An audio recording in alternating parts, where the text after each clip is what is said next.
Guns and gloves web series release हो चुकी है नेटफ्लिक्स पर। ये एक gangster crime drama web series है जिसको इस सदी के मशहूर डायरेक्टर डीओ यानी राज एंड डीके ने डायरेक्ट, जिन्होंने द फैमिली मैन और फर्जी जैसी वेब सीरीज से जनता का प्यार बटोरा था। तो ये सीरीज 90s के दौर की है जिसमें एक ड्रग डील होने वाली है। तभी ड्रग गैंग के एक सदस्य की हत्या हो जाती है और वो मरते मरते एक स्कूल के बच्चे के कान में एक राज बताकर जाता है। तो क्या ये डील होगी, क्या है वो राज, यही सब जानने के लिए आपको देखनी पड़ेगी ये वेब सीरीज। बात करें डायरेक्शन की तो आपको इसमें एक गैंगस्टर वाली कहानी देखने को मिलेगी जिसमें गांजी ग्रुप है, दूसरी तरफ शेरपुर ग्रुप है। दोनों ही अपने अपने इलाके में गांजे का धंधा करते हैं। तो इस वेब सीरीज की स्टार्ट बड़ी सिंपल है, जैसा आपने बहुत सी मूवीज और शोज में देखा होगा कि एक ग्रुप दूसरे ग्रुप में अंदर ही अंदर कुछ कांड करता रहता है, जिसमें आपको कुछ कैरेक्टर उसका अंजाम देते दिखते हैं। तो इसमें ये 4 कैरेक्टर मेन रोल में है, जिसमें पाना टीपू, छोटा गांजी, इंस्पेक्टर अर्जुन, चार कट आत्माराम। तो ये कहानी इन्हीं के इर्द गिर्द बुनी गई है और सभी की आपको एक प्रॉपर स्टोरी देखने को मिलती है जिसमें सभी किरदार किसी न किसी चीज से को लेकर जूझ रहे हैं। जिसमें मेन मुद्दा एक ड्रग डील है, दूसरी तरफ एक गुट की दूसरे गुट से लड़ाई है और उतने में यही सब तामझाम। तो जैसा मैंने कहा कि ये एक सिंपल वेब सीरीज है जिसकी स्टार्टिंग में आपको एक छोटा रीजन देखने को मिलता है कि बाबू टाइगर यानी गांजी का वो सदस्य जो मारते वक्त एक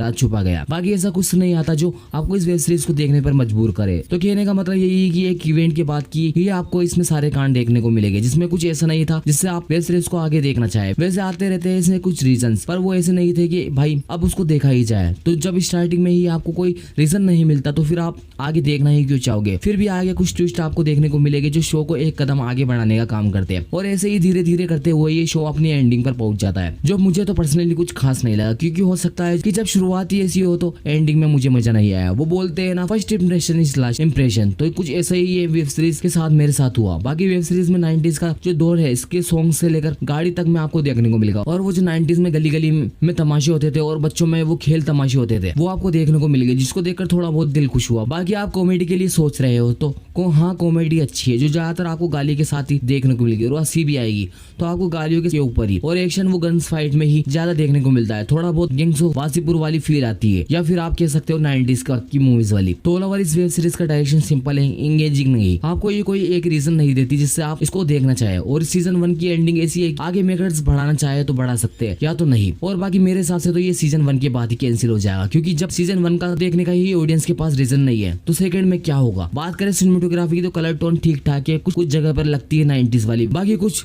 चीजें ऐड की गई है कि उससे लगे कि 90s का दौर है। तो सिनेमेटोग्राफी ठीक ठाक है। बात करें म्यूजिक की तो 90s की वेब सीरीज बनाई गई है तो इसमें आपको 90s के ही सॉन्ग सुनने को मिलेंगे, वो लेजेंडरी वाले, और कुछ वैसे भी है जो सुनने में अच्छे लगते हैं। बाकी बीजीएम अच्छा है। ऑल ओवर रिव्यू की बात करें तो अगर आप इसके ट्रेलर को देखकर जितनी भी एक्सपेक्टेशन हाई लगाकर बैठे हैं तो निराश होगे पक्का। ये एक डिसेंट वेब सीरीज लगी मुझे। जैसा काम राज एंड डीके का है वो फर्जी और द फैमिली मैन वाला, जो याद भी रहे और अप्रिशिएट भी किया जाए, वैसा इसमें कुछ नहीं है। तो अगर कुछ नहीं है देखने के लिए तो एक एक एपिसोड करके शायद आप थोड़ा बहुत इंजॉय कर पाओ। तो यही था मेरा रिव्यू, आशा करता हूँ पसंद आएगा। लाइक करें, सब्सक्राइब